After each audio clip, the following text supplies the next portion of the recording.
El was a powerful demon dragon who accidentally eliminated the hero, which ruined his life.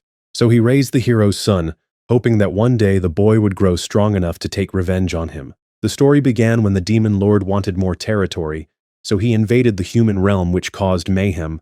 The gods helped by bestowing the 5 holy weapons to the mortals. One of them was the holy sword, which chose its wielder, and that individual became the warrior hero. His job would be to use this divine power to defeat the demon lord and his 4 guardians. The demon lord wanted to face the warriors at their strongest, so he ordered his guardians to lose their lives to the hero in exchange for a great reward and a stable pension in the afterlife. El loved the sound of that, and as the first guardian to the demon lord's castle, he waited for 7 years for this hero to come and take his life. He got so bored that he spent his days reading comics and ordering takeout, till one day the warrior and his party arrived at his doorstep. The dragon recognized him as soon as he saw the sword and sprung up ready to face them. However, he was a little puzzled when he noticed so many openings in the party's defenses. Their first charge put him on high alert since it seemed well coordinated. El clashed with the warrior expecting a difficult battle, but he easily defeated the hero with one attack. The holy weapon flew out of the warrior's hand and pierced the ninja who was camouflaged in front of the tree.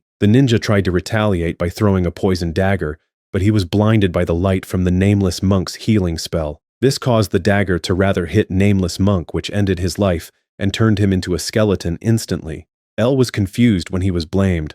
The ninja continued his nightmare of a performance when he dislodged the holy blade from his body and threw it to the warrior to use. However, the hero was not ready for it, so it cut him down. The ninja also succumbed to his injuries and perished. El was in awe at how incompetent these guys were. He thought about his peaceful retirement and cried as he shook the warrior to wake up. He now understood that no one came to challenge him because they were all weak. Laufey was the mage for the party and hid after her fireball attack. She witnessed her goofy party members eliminate each other. The mage knew that she didn't stand a chance against the dragon, so she tried to excuse herself, but she stood on a twig which caught El's attention. He confronted Laufey, but she was so terrified that she offered to give him all her money and be his maid. El didn't want word of the hero's demise to spread, as that would deter others coming to challenge him. Laufey thought that her pleas were not working, so she revealed that she was pregnant, hoping he would spare her for the sake of her unborn child. El recalled Tien telling him that he could train his own warrior to a level that would make them worthy to be chosen by the holy sword. The dragon pled with her to allow him to raise her child, so they negotiated over the pizza he ordered. Laufey didn't feel comfortable trusting her kid to its father's slayer. El got more eager to raise the kid when he learned that his father was the hero. He informed Laufey that he would be the boy's mentor and impart his techniques to the kid. The dragon was a master spearman. El was sure that with his training, the unborn would be strong enough to defeat him. Laufey quickly realized that she had the upper hand in this negotiation and manipulated El into signing a monster contract that subjugated him. She was now his master. It was insurance to make sure he didn't turn on her. Laufey would allow him to assist her in raising her child. The dragon didn't care as long as he got to train the kid into a warrior capable of slaying him. 1 year passed, and they rented a house in the mountain forest, and little Dino had been born. El couldn't believe the boy was 11 months old because he didn't have any teeth or claws. The dragon even wondered if he was feeding the lad properly. He was even more frustrated that he was changing the kid's diaper instead of teaching him how to fight. He knew this was necessary, so didn't mind. El even cut his claws because they could harm Dino. The dragon tried to show him some techniques as he cleaned, but the boy was more interested in playing. Laufey berated him for teaching a baby such things, but he took it because his retirement was the most important. The mage let El know that their finances were tight, so they would have to find a job. She blamed the dragon's excessive eating. El saw himself as too high level to do petty work for humans. There wasn't any obligation for him to make money in their contract. Laufey commanded him to calm down when he tried to protest. She never expected him to make money. His job was to take care of Dino while she went out to find work. As soon as she left to hunt for a job the following day, El was excited to officially start his training with the boy. Dino woke up and was ready to start his customized, research-based warrior training. The dragon started with his diet and prepared a roasted beef shank for the boy to eat. El tasted it and got excited by the amount of protein that was going to get transferred to the kid. He started to cry when Dino took a big stab with his fork to get a portion.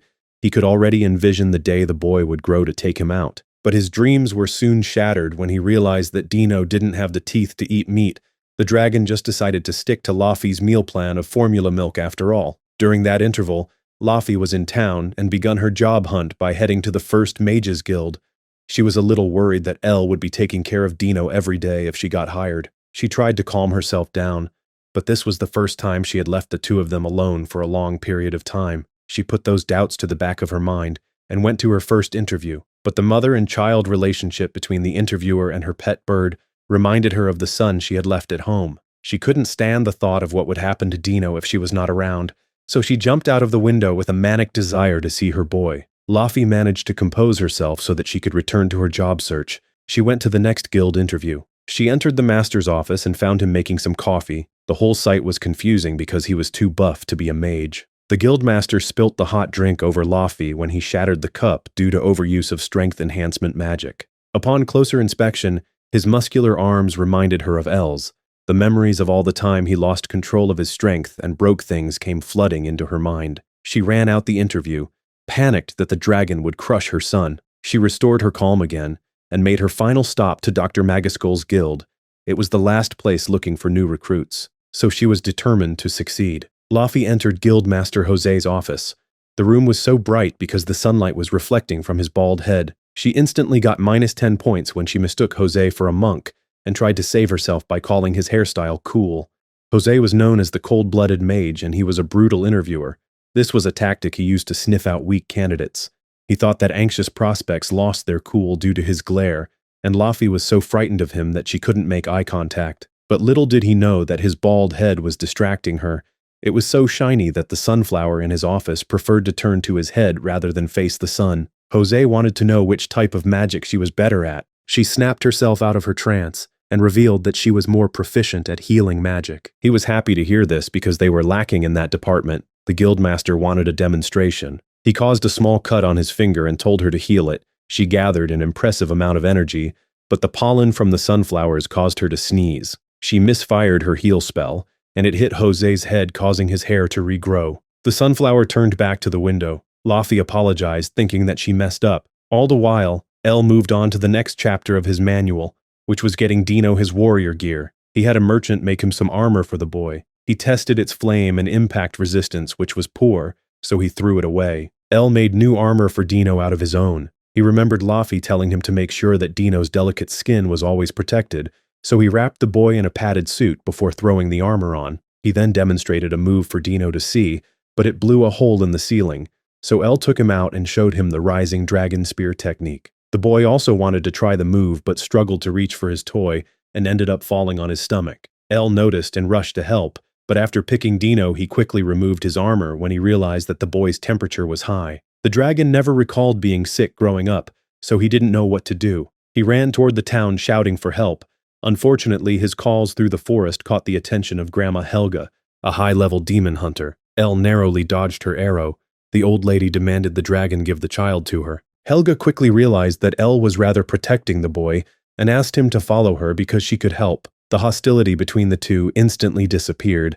The old lady examined Dino when they arrived at her home, and it was revealed that hay fever caused his symptoms. Helga prepared a cabbage soup to aid clear up the boy's allergies. The following day, Laufey was having a dream where Jose begged her to be a battle mage and the guild leader. Her fantasy was ruined by her alarm clock, which she broke out of frustration.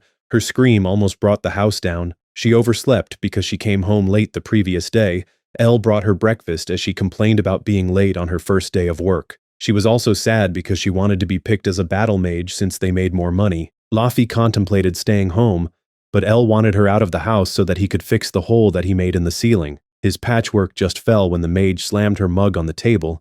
She still had 15 minutes to get to work, so he decided to give her a lift. They first dropped Dino at Helga's house. Laufey was surprised to learn that there was another residence behind them. She was more mortified when Elle gave her son to the random grandma. The dragon picked Laufey up and zoomed off as he promised to explain on the way.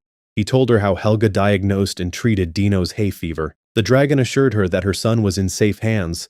This gave her the chance to appreciate the magnificent views from that height. Laufey didn't want to cause a commotion at the town due to the dragon's presence, so she cast an invisibility spell on him. Everyone thought that Laufey was flying using magic, and they were all impressed. Even the buff mage wished he tried harder to recruit her. Laufey enjoyed the attention, and even posed for the pictures that were getting taken of her. Elle dropped her off at the guild veranda.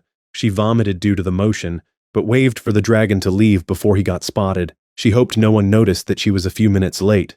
Jose spotted her, but he was okay with her tardiness as it was normal for the main character to make a last big entrance. The guildmaster took her around the place while informing her of their 70 years history of baldness. Their organization's main aim was to fight demons and protect humanity. They still trained hard despite them being in peaceful times. They even paid a visit to the elite white mage squad who used their vast talents to keep the dark forces at bay. Laffy was impressed by their efforts, but Jose wanted to show her where she would be working from. He felt it would become the most important part of their guild. Based on what she just witnessed, Laffy knew she had to improve herself if she wanted to be a professional battle mage. The guildmaster took her to the newly formed Special Cures department. It was created with her talents in mind. She understood her assignment as soon as she entered and saw the sea of shiny heads. Her mission was to restore their hair. Laffy worked hard, and by the close of the day she had given everyone in the room their hair back. She was happy to see her magic talents helping people. However, she wanted to be on the front lines fighting demons. Back at home, Elle had also put Dino to bed and cleaned up the place after a hard day of training him. Laffy decided to watch the sunset when she was joined by Jose, who brought coffee for them to enjoy. She expressed how she felt inadequate compared to the battle mages. The guildmaster thought she was the most impressive out of all of them. As they stood at the balcony, he pointed out examples of the confidence she had given many men in the guild by restoring their hair. He urged her to put some more respect on healing magic. His kind words made her feel good. But she was about that money, so highlighted the overtime she just did. She later went home to a lovely spread of food, but she told Elle that they had to budget, so they were limiting their meals to 3 a day at the maximum. Elle wanted to have expensive protein in all of them, which he got berated for. During that interval, both he and Helga sensed a dark presence in the forest. Elle's attention went back to the ceiling he fixed with one of his parenting guidebooks. Little did he know that the dark presence was his colleague Vere, who had found him with the help of his dog Noir. The next day, Helga went hunting as she chased and shot down a tiger. She sensed a presence behind her as she confirmed her slay. The granny picked up a twig and threw it at the tree she suspected her stalker was behind. It left a hole in the trunk. Nothing moved, so she guessed it was her imagination and picked up her prey. Meanwhile, at the L house, they had been opening the door to find hunted animals on their doorstep. They were not people to reject free food, so they cooked and ate it. As the days went by, they received more meat till it became too much. They realized that it was Helga, because they spotted her leaving the tiger she defeated at their doorstep. Laffy wanted to confront the granny since the excess food had started to interfere with their routine. All her vim disappeared when she went to her neighbor's house, and Helga answered the door. The mage got terrified when the butcher knife she picked to defend herself fell out. She thought the old lady would see it as an act of aggression, but she was surprised when Helga invited her inside. Laffy sat down and was so nervous that she read out her concerns and thanked her for the meat before quickly trying to leave. The old lady prevented her from leaving because she wanted to see Dino. She was so happy playing with the little man when he was brought over. Dino also took a liking to her. Laffy got sleepy due to the now cozy feel of the house in addition to her tiredness from working hard. She was out in no time and woke up on the couch with a blanket over her body. A hot cup of tea with biscuits was also waiting for her. It reminded her of the first time she met her adopted father, since he also offered her a hot cup of tea. Her flashback ended when Helga entered with a sleeping Dino, and from her funny outfit it seemed like she entertained the boy well. Laffy noticed the picture of the granny with a girl. She disclosed that it was her daughter. From the way Helga was talking about her, Laffy assumed that she passed away, and further jumped to the conclusion that the meat she was leaving at their door was for her and not Dino. The mage guessed that she reminded Helga of her daughter, and part of that was true. The granny overheard her complaining about her food problems and decided to help. Dino woke up and wanted his mother, so the old lady passed him over to her. Elle got worried that Laffy and Dino had stayed out for too long. He barged into Helga's home and broke the door in the process. He scolded the mage for keeping the boy out till late because it could stunt his growth. She punched him in the stomach for breaking the old lady's door. She apologized on his behalf and told her that he would fix it. From their interaction, Helga could see that the two got along well. She officially introduced herself and told them to bring Dino to play whenever they were free. Before Laffy left, she gave her condolences to the old lady for losing her daughter. The granny disclosed that her daughter was still alive. The girl's father came to take her because she was not built for the Demon Hunter's training program. The mage felt stupid for jumping to conclusions. Helga offered them some meat, but they politely declined because they had plenty in their own house. They said their final goodbyes to the granny, but Elle had to stay back to fix the broken door, while Laffy quickly rushed back home to rest. Helga knew that Elle sensed the dark presence in the forest recently. As he quickly fixed the door, She advised him to lock his doors and close all his curtains when he got back. He rushed to the house when he thought about Laffy and Dino being home alone. Unfortunately, Ver was already inside the house to greet the mother and son when they arrived. Laffy took a defensive stance as she recalled that she learned magic to protect her family, just like her stepfather did. The ominous energy emanating from Ver was strong, and she suspected that he was after Dino. The skeleton turned the lights on with a snap of his finger, and he could tell that Laffy was a skilled mage based on her magical power. She was a little flattered to be praised by a demon, but tried not to let it distract her in case it was a tactic. Ver could see that she was worried about Dino as he started to cry, so he allowed her to put the kid to bed before they continued their interaction. She told him to wait while she did so. Ver started to get a little restless because it took her longer than expected to get the little man settled down. He transported them to a different part of the forest when she finally got him to sleep. Laffy made that request to make him waste mana before the fight. She fired some explosive magic, which Ver managed to block with ease. She continued her onslaught, and the effects could be seen as Elle entered the house. From that distance, he thought it was a fireworks show. The skeleton wanted her to relax and listen to him, but Laffy was in full battle mode as she joyfully unleashed a powerful explosion spell. Ver was in awe of her power, but he was able to nullify it without much effort. She couldn't believe that he managed to do that. The mage was also a little confused by his concern for her overexertion and the fact that her last attack could have destroyed part of the forest. She realized that he was out of mana and tried to call Elle for help, but she remembered that she had already used her 3 daily commands. Ver formally introduced himself now that she was finally calm. He was also one of the 4 guardians, and he was looking for Elle. They returned to the house to talk when she confirmed he was not after her son. The dragon played with Noir as he vouched for Ver's honesty. He pointed at how well he took care of his dog as an example. One of the skeleton's mission was to find suitable warrior candidates that could face the demon lord. He used all his money and 100 years of work to create the world's most powerful detection tool called Verbro.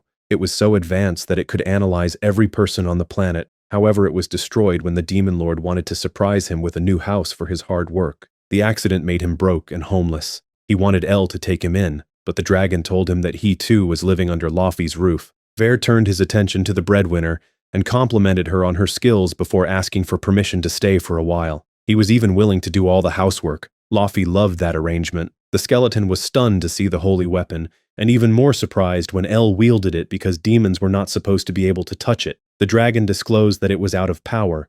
Apparently, the blade came as a set with a charging stone. It could even be turned into a keychain for easy transport. Laffy couldn't believe that the late warrior didn't know this. Ver asked about the hero's whereabouts, and from their reaction, he suspected that he had lost his life. His suspicions were confirmed, and he was broken because the 100 years he struggled looking for him was wasted. The dragon presented Dino as the next warrior. Since he was the son of the hero, Elle was sure that the holy sword would accept him with some training. Ver was concerned that the demon lord might fully resurrect while Dino was still a child. The boy wouldn't stand a chance against such an ancient foe.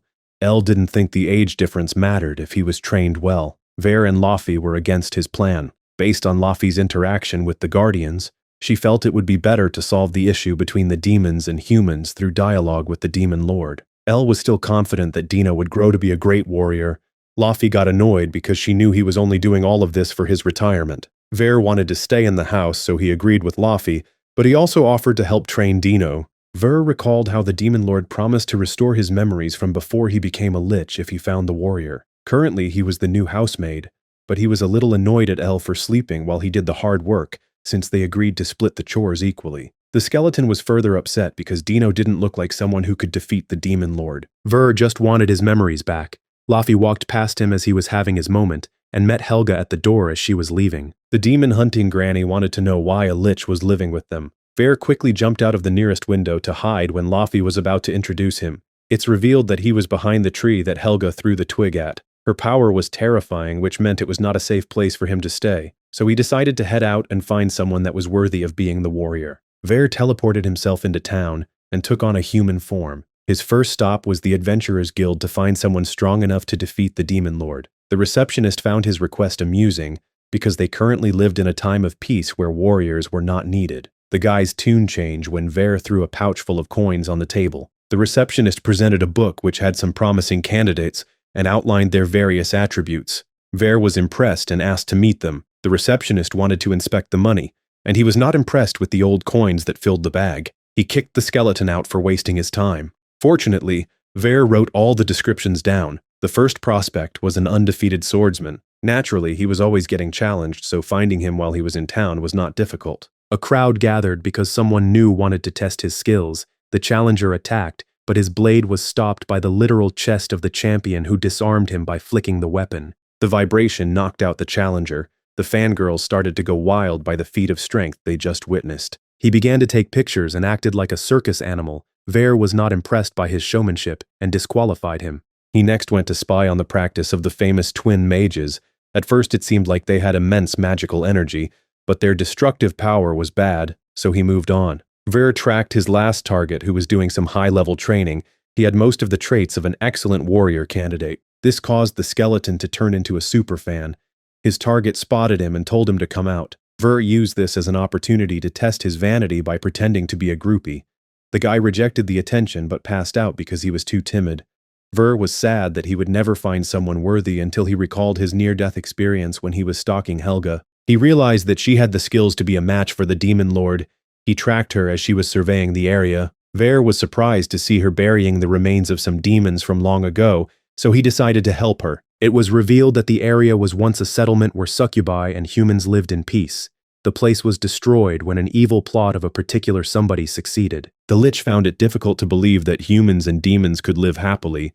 The granny pointed his current living situation with El and Laufey as an example of the two races cohabitating. After hearing her words of wisdom, Ver was sure that she was his warrior and pled with her to face the demon lord when he resurrected. She rejected his offer and told him to find someone else because she didn't have the X factor needed. Meanwhile, at home, El was livid that he was left to do all the housework. The rainy season was in full swing, and the roof of the house was leaking more than a spy that had infiltrated an organization. Laufey dried some of their things that got wet. El came across a picture of Laufey and her adoptive father. The dragon was confused, so she explained the concept of adoption. El realized that his situation with Dino was similar. He felt like the boy should call him dad, but Laufey didn't like the sound of that. A knock at the door caught their attention. They played a game of rock, paper, scissors to decide who would go answer it. Laufey lost and opened the door to Carl the frog demon. She sensed something familiar with him as soon as he introduced himself. El came to the door after hearing the commotion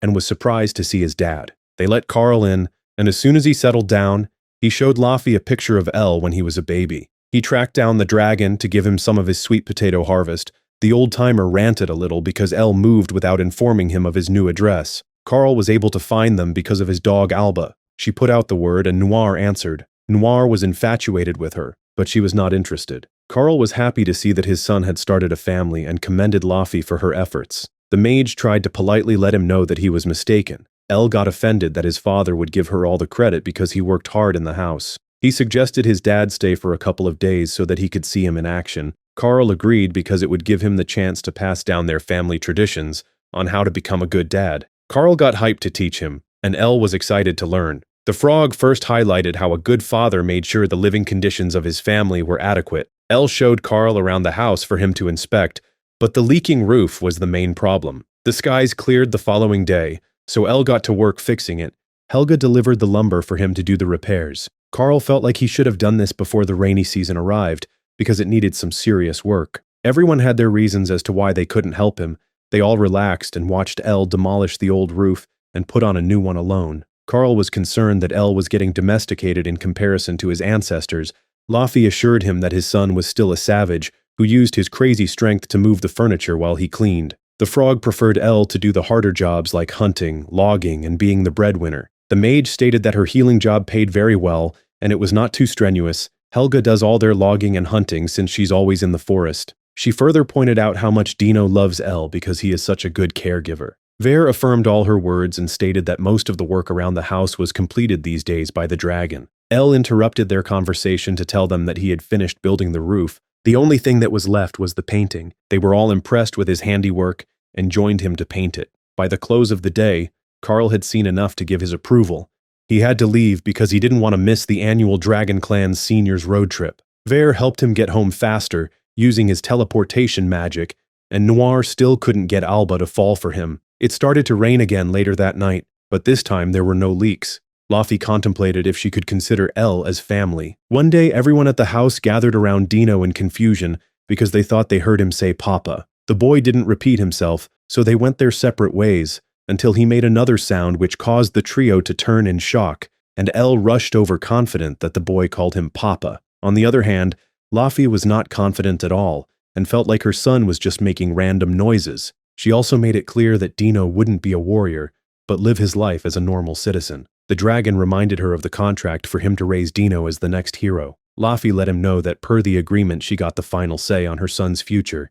It was clear to Ver that Elle got cheated in this deal. Helga came in to inform them that it was up to Dino what he wanted to do when he was older. Their kingdom had a custom where the child's interest would be assessed based on the object they picked on their first birthday. The parent would then nurture those talents. The granny wanted the boy to go through it since his birthday was fast approaching. After explaining the ritual, she asked the trio what they picked on their ceremony. Elle was from a different culture that didn't practice such things. Ver had lost his memory, and Laufey was an orphan. Laufey walked to work sad because she knew she didn't have the time to fully take care of her child due to her job. She trembled in anger at the thought of his first words not being Mama and Elle convincing Dino to be a warrior. Her thoughts came to a halt when she heard some women discussing the rumors that the warrior and his party had been defeated by the Demon Lord's forces. They started to worry if this marked the end of the era of peace. Laufey screamed out of frustration since she was more bothered about her problem. She arrived at work where she continued to restore people's hair, but she did so with a manic look in her eyes which scared her final patient.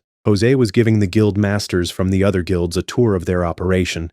He proudly presented Laufey as the head of their special cures department. He wanted to know what was wrong as soon as he saw her in a defeated state. The guildmasters listened to her problem and informed her about the role people outside the family play in shaping the child. These interactions help establish the kid's people skills, leading to development of a strong social network. Jose suggested they throw Dino a birthday party, as it would be the ideal chance for him to add to that network. The guild masters made her feel like a good mother for taking this step to ensure a positive future for her son. Their meeting then moved on to planning the perfect party. Some of the important things highlighted were plenty guests, a new outfit for the birthday boy, and good food. Laufey took notes, but her depression came back when Jose revealed that his daughter's first words were Papa. Laufey imagined Dino abandoning her to go fight the Demon Lord with Elle. She couldn't have that, and told her boss that she was going to be working half days going forward, but she expected to be paid a full-time wage. All the while, Elle and Ver got excited at the thought of achieving their goals using the mother and son. Their scheming session was cut short when Laufey returned with a load of expensive stuff needed for Dino's birthday. They helped her set up the decorations and prepare the outside area where the party would be held. Elle and Ver protested her decision not to have them at the party since many of her human acquaintances would be attending. She didn't want any problems given the hostile history between the two races. Ver used his magic to give himself and Elle a human form so that they would blend in. Laufey was a little taken aback by how presentable they looked. Dion later tried on his birthday outfit. The bow tie made the boy uncomfortable. Elle wanted them to remove it since the boy's ease was the most important thing. This led to a huge argument between the two, so Ver went out with Dino and entertained the boy while his caregivers hashed out their problems. Dino's first birthday party was upon them, and they were ready. Laufey was content with the way everything looked. Ver pointed out their main problem. No one had turned up yet because they were in the middle of a rainstorm. Laufey just hoped that people would come since they promised. The house wasn't affected by the rain because a magic barrier was erected around it. Laufey recalled how lonely her birthdays were and didn't want that for her son. Dino started to cry when she began to vent out her frustrations on Elle by telling him to put all the decorations away because no one was coming. Her crash out was proven wrong when Jose came through a portal which Ver was impressed by. The guildmaster reminded him that he was a top mage. The truth was, he didn't know transportation magic. While at home, he already decided not to come due to the heavy rain. However, Helga shot an arrow with a transportation scroll attached to it. The token allowed him to appear before them ready to party. Laufey gave him a seat and poured tea for him while they waited for the remaining guests. The other guildmasters were able to make it because of the newly built concrete road. The granny was working overtime to make sure everyone made it to the party. The muscle mage found the birthday boy to be so adorable. Within a short while, the place was packed with people there to celebrate Dino. Jose mistook Elle for Laufey's husband, but she dispelled that notion. She formally introduced Elle and Ver as her helpers. They quickly brought everyone's attention to the ceremony. Dino was placed on the table with the objects. Jose and a few others also added their own objects. The boy got overwhelmed and started to cry. Elle quickly took the boy away from the stressful situation and put him to bed. The skeleton and dragon turned back to their normal form since they were inside the house. Ver outlined how a child's first birthday was really a party for adults. El was confused till he was told that humans need companionship to enjoy life. Ver felt like the dragon needed to better understand humans if he wanted to train Dino to become a competent warrior. Back outside, the party had come to an end, and the guildmasters were the last to leave. They felt like it was their fault that Dino got overwhelmed. The mother assured them it was not the case, and thanked them for their efforts. The barrier came down as soon as they left, and Laffy cried on Helga's shoulder. The granny told her that parents often mess up in the pursuit of trying to make things perfect. The old lady told her that she was a good mother because she loved her child, and assured her that she was doing an excellent job. That was why everyone came to give their support on the little man's special day. Laffy composed herself, and later apologized to El for being rude to him and not thinking about how Dino felt. The dragon started to gloat because his concerns were validated, but he realized that it was not the correct response. He also said sorry for not handling the situation well. He got into a joke argument as they blamed themselves. The noise woke Dino up. He crawled to his mother and called her. Laffy was so happy that those were his first words. It turns out that El was teaching the boy how to say mama after seeing how much it meant to Laffy. Ver helped Helga clean up while the dog buried the ceremony items. Winter had come, and Laffy noticed that El was in deep thought about something that was making him feel down. He was so absent-minded that he was passing Laffy an apple instead of the hangers. She dismissed him and instructed him to wash the apple so that Dino could eat some later. She was puzzled when she came in to find him using the washing machine to clean the apples. She pulled Ver over to have a look at El's strange behavior. He concluded that the guy was suffering from stay-at-home dad depression. The demons later watched Dino, and El was just stunned by how slow the boy was growing. Laffy interrupted their chat when dinner was ready. She made all the dragon's favorite food, but he didn't feel like eating and just left the table. Laffy refused to believe that one of the demon lord's guardians was depressed. Ver had collected more evidence of El's strange behavior to prove his point. She was finally convinced as they secretly watched him cross out the expected milestones that Dino hadn't reached. Sadly, the boy hadn't displayed those abilities. Yet El got gloomier when he realized that Dino would still be behind schedule, even if he lowered his expectations. Dino had woken up and latched onto the skeleton since he was afraid of the dark. The mother found it amusing that he wasn't more terrified of the demon skeleton he was clinging to. Ver turned the lights on, which made Dino happy. Seeing this sight made her feel like they were all family. Laffy didn't like witnessing El in such a state, and decided to help him. She noticed Ver trying to train Dino with the holy sword, and took it away from the lad because it was dangerous. The skeleton found it strange that the temple of the light god hadn't sent someone to take back the blade. Laffy confessed that she had not told them yet. Meanwhile, at the temple of the light god, the formless monk let the high priest know that it had been 2 years since they received a signal from the holy blade. The old man guessed that the rumor about the hero losing to the dragon was true. He allowed Formless to retrieve the sword, but he told him not to seek revenge if he found out that Nameless met his demise. Formless grimaced in anger at the thought of his comrade losing his life, so you know he was going to get his revenge. He set off with his team of junior monks and first met up with Nevi, a priest from the Wandering Hall. He was the user of the compass, which was one of the holy artifacts. Formless explained their situation to him, and he was more than willing to use the compass to help them find the sword. The compass found it quickly, and Nevi suggested that they used his recommended route to get there.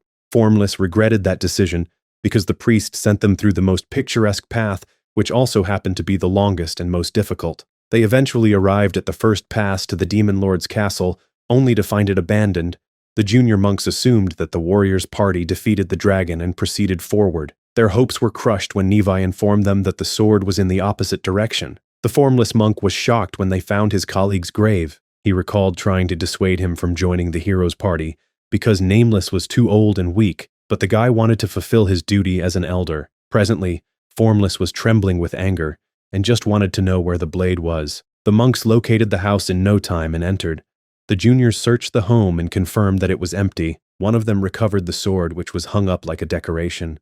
Formless started to cry as he thought about his deceased friend. El's spear was also found, which made them assume that he was the one who eliminated the hero's party. One of the senior monks advised they follow the high priest orders and return since the holy weapon had been found. Formless wanted revenge, so he told Nevi to lead them to the dragon's location, using the shortest route. The unorthodox family had set off into the mountains for a camp trip. Laffy wanted to get El out of the house so that he could reset. They passed through a village that had humans and demons living peacefully. El was a little worried that it was too cold for Dino and he would get sick, They assured him that all will be well. The view from their campsite made the dragon realize that he had not been outside in a while. Laffy got him to further relax by having a snowball fight with him. During that interval, Ver and Dino made snowmen that depicted the whole family. It was starting to get dark, and the little boy was getting scared again, but Ver used magic to light a stick for him. Dino used it to perform the rising spear technique. This made El so happy that he jumped up and grabbed a stick to join him to do the signature move. They knew the dragon got his mojo back when El wolfed down the food when they finally set up camp. He thanked them for cheering him up. El realized that he needed to incorporate roleplay into the training if he wanted the boy to learn the techniques. His demonstration was cut short when the monks located him and attacked. El and Ver blocked the lightning assault with ease. Formless gave the order to eradicate the demons. The juniors dashed in with the aim to land some melee strikes, but El fended them off and had them in an Undertaker chokehold when the snow settled. He demanded they identify themselves and give a reason for the attack. Laffy already hid behind the tent with Dino. She knew that they were from the temple and commanded El not to eliminate any of them. This forced him to loosen his grip, causing the guys to free themselves. He protested her command, but she told him she didn't want Dino to witness a life getting taken. Ver agreed with her because he wanted to stay in the house. He tried to teleport them out of the situation, but it didn't work. He figured that the monks were using divine suppressing magic.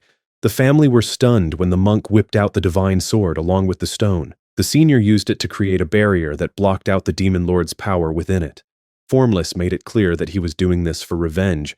El revealed that it was the ninja that eliminated the nameless monk. Formless started to tear up and wanted to attack the dragon himself because he didn't believe his words. The toddler monk unleashed his familiar on the demons. The others used this as an opportunity to stage their attacks with the sacred artifacts. El took a bit of damage, but he managed to free himself from their bondage. Ver also blocked the familiar's assault and begun the demon's counterattack when he used elemental magic to break up the snow below everyone's feet. The monk with the size-shifting staff made it bigger and came down with a powerful blow.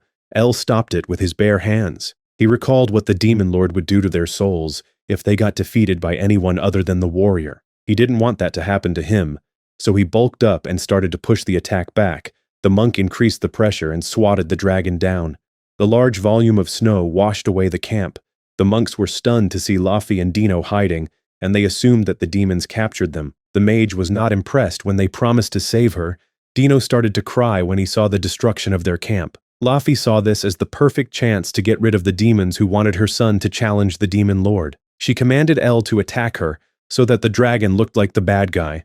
The monks protected her and gave her the chance to leave. Ver told his dog to follow the mother and child as she thanked Formless for the help.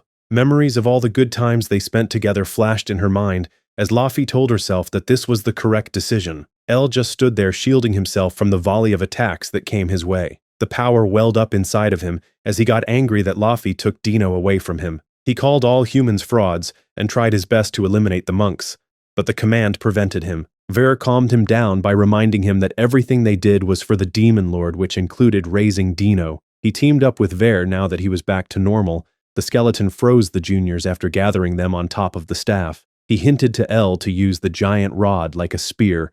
They both lifted it up and slammed the juniors on the ground, but Nevi teleported them to safety before they took any damage. They gathered for one last assault on the demons, but it was thwarted when Laffy snuck back and knocked out the senior apprentice and Nevi. The holy barrier was broken, allowing the demons to regain their full strength. Laffy also tossed El his spear, which he used to defeat the remaining juniors who mounted an assault. Formless was confused by her actions. She called him stupid for not recognizing her because she accompanied the hero when he came to the temple to get the holy sword. The monk finally remembered as she told him that El didn't slay Nameless. Formless concluded that Laffy had been corrupted by the demons. She was fed up with his nonsense and gave up trying to convince him. The monk rushed to his junior's side when he realized that El was about to finish them off. He first tried to fight the dragon, and when he saw he couldn't defeat the demon, he pled for their lives and was willing to exchange his for theirs. El let them go, but he made it clear that he was keeping the sacred sword.